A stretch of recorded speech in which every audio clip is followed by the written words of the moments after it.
When we hear the word gladiator, images of brutal warriors drenched in blood, roaring crowds, and the roar of lions under the Roman sun come to mind. But behind the steel and spectacle lies a deeper truth.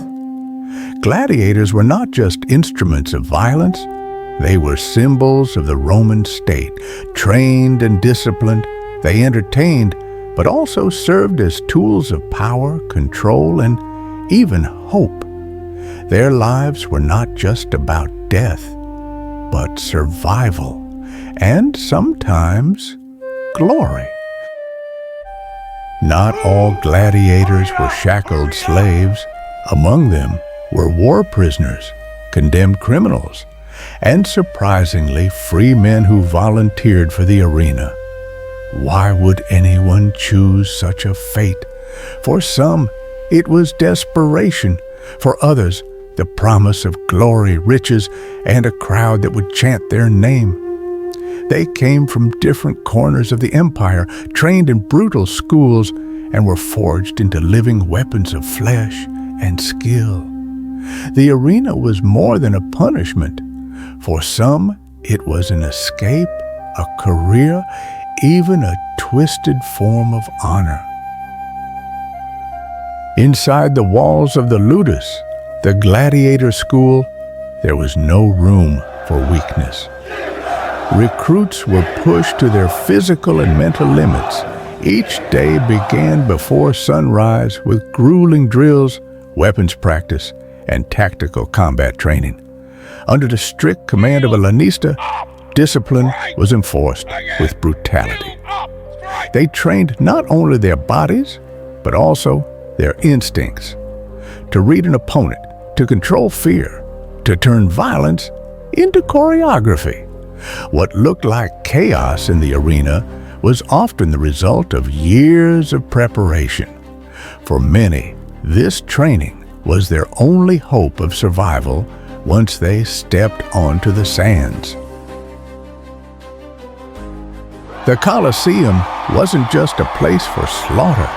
It was Rome's grand theater. Tens of thousands would gather to watch men fight, not just for survival, but for glory. Gladiators entered through the Porta Sana Bavaria, the gate of the living, and knew that if they failed, they would exit through the gate of death. The sand beneath their feet absorbed not just blood, but the dreams of men. Matches were often choreographed, with referees, rules, and rituals. A good gladiator was not just skilled, but charismatic. He had to perform for the crowd to win their hearts.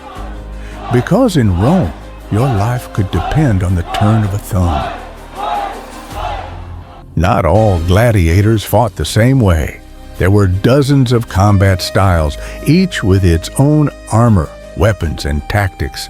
The myrmidon, with a heavy helmet and broad shield, faced off against the agile retiarius, armed with a net and trident. Then there was the Thrax, with a curved sword and a griffin-engraved helmet. These pairings weren't random. They were designed to create contrast, drama, and suspense. A slow armored brute versus a quick, lightly equipped fighter. Every fight was like a play, each combatant a character in a deadly performance. The diversity of gladiator classes kept audiences captivated, never knowing what style or strategy would emerge victorious. Gladiator games were more than just violent entertainment. They were a political tool. Emperors and politicians used the arena to gain public favor and distract the masses from crises. The slogan, "Panem et circenses," bread and circuses, defined Roman strategy. Lavish games with hundreds of fighters, exotic beasts, and staged naval battles mesmerized the crowds. Through blood and spectacle, Rome projected strength. Every drop spilled in the arena reinforced the illusion of imperial glory. To the people, it was excitement. To the rulers, it was control. Among the many who fought and bled in the arena, one name rose above all: Spartacus. Once a soldier, then a slave, he became a gladiator and then a legend. In 73 BCE, he led a massive slave revolt uniting thousands under a single cause: freedom. For nearly 2 years, his army defied Roman legions, shaking the empire's foundations. Though eventually defeated, Spartacus became more than a man. He became a symbol of resistance, courage, and the spirit that no chain could hold. As centuries passed, the grandeur of the games began to fade. With the rise of Christianity, values shifted. The bloodshed once cheered by crowds was now seen as cruelty. By the late 4th and early 5th centuries, gladiatorial combat was outlawed.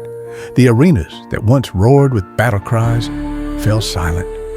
But the memory of the games, carved into stone and immortalized in legend, never vanished. The echoes of those who fought for survival still linger in the ruins. Gladiators were more than warriors. They were celebrities, rebels, pawns, and sometimes heroes.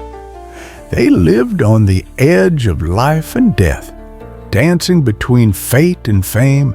Their battles weren't just in the arena, but in the hearts of an empire. Their legacy endures not in the blood they shed, but in the fascination they inspire to this day. To fight was to live, and to live, even briefly, under the eyes of thousands, was to be remembered.